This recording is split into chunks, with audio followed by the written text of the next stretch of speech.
Hi friends, ಇವತ್ತು ನಾವು ಅರಿವೆ ಸೊಪ್ಪಿಂದು ಪಲ್ಯ ಮಾಡ್ತಾ ಇದ್ದೇವೆ. ನೋಡಿ ಹೇಗೆ ಮಾಡೋದು ಅಂತ. ಅರಿವೆ ಸೊಪ್ಪು ಕಟ್ ಮಾಡಿ ಇಟ್ಕೊಂಡಿದ್ದೇನೆ. ಒಂದು ಆನಿಯನ್, 2 ಚಿಲ್ಲಿ, ಸ್ವಲ್ಪ ಸಾಸಿವೆ, ಸ್ವಲ್ಪ ಕರಿಬೇವು, ಬೆಳ್ಳುಳ್ಳಿ ಜಜ್ಜಿಕೊಂಡಿಟ್ಟಿದ್ದೇನೆ, ಅರ್ಧ ಕಪ್ಪು ಕಾಯಿ ತುರಿ. ಇವಾಗ ರೆಡಿ ಮಾಡೋಣ. ಬಾಣಲೆ ಇಟ್ಕೊಂಡಿದ್ದೇನೆ. ಬಾಣಲೆ ಕಾದ್ಮೇಲೆ ಆಯಿಲ್ ಹಾಕೊಳ್ಳೋಣ. 2 ಸ್ಪೂನ್ ಆಯಿಲ್ ಹಾಕೊಂಡಿದ್ದೇನೆ.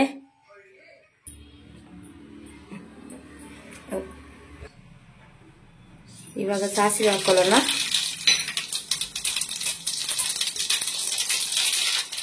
ಕರಿಬೇವು ಹಾಕೊಂಡಿದ್ದೇವೆ. ಬೆಳ್ಳುಳ್ಳಿ ಹಾಕೊಳ್ತಿದ್ದೇವೆ.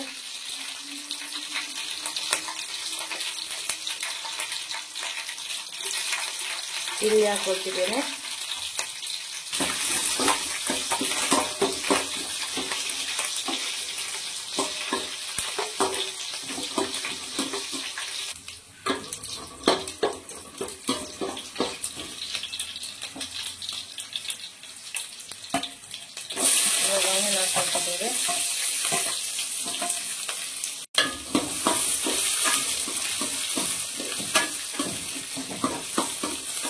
ಇವಾಗ ಸೊಪ್ಪು ಆ್ಯಡ್ ಮಾಡ್ಕೊಳ್ಳೋಣ.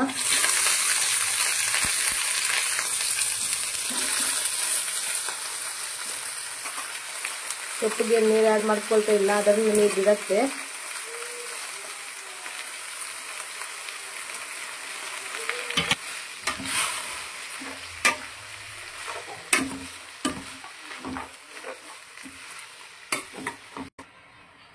ರುಚಿಗೆ ತಕ್ಕಷ್ಟು ಉಪ್ಪು ಹಾಕೊಳ್ತಿದ್ದೇನೆ.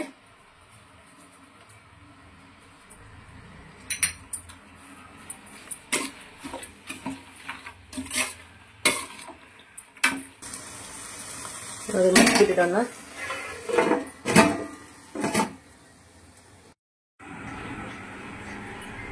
ಇವಾಗ ಓಪನ್ ಮಾಡ್ಕೊಳ್ಳೋಣ. ನೋಡಿ, ಬೆಂದ್ಬಿಟ್ಟಿದೆ ಸೊಪ್ಪು. ಇವಾಗ ಇದಕ್ಕೆ ಕೊಬ್ಬಿನ ತುರಿ ಆ್ಯಡ್ ಮಾಡ್ಕೋಬೇಕು.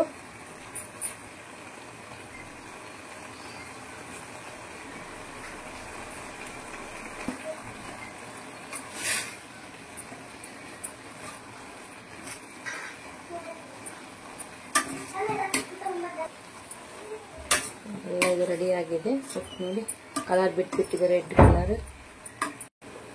ಇದನ್ನು ನಾವು ನಮ್ಮ ಊರ ಕಡೆ ಪತ್ಪೆ ತೊಪ್ಪು ಅಂತ ಹೇಳ್ತೇವೆ, ಕನ್ನಡದಲ್ಲಿ ಅರಿವೆ ಸೊಪ್ಪು. ಇವಾಗ ಅರಿವೆ ಸೊಪ್ಪಿನ ಪಲ್ಯ ರೆಡಿ ಆಗಿದೆ. ಚೆನ್ನಾಗಿರತ್ತೆ ಇದು ಗಂಜಿ ಜೊತೆ ಊಟಕ್ಕೆ. ನನ್ನ ವಿಡಿಯೋ ನಿಮ್ಗೆ ಇಷ್ಟ ಆದ್ರೆ ಲೈಕ್ ಮಾಡಿ, ಶೇರ್ ಮಾಡಿ ಅಂಡ್ ಕಮೆಂಟ್ ಮಾಡಿ ಫ್ರೆಂಡ್ಸ್. ನೆಕ್ಸ್ಟ್ ವಿಡಿಯೋದಲ್ಲಿ ಸಿಗೋಣ.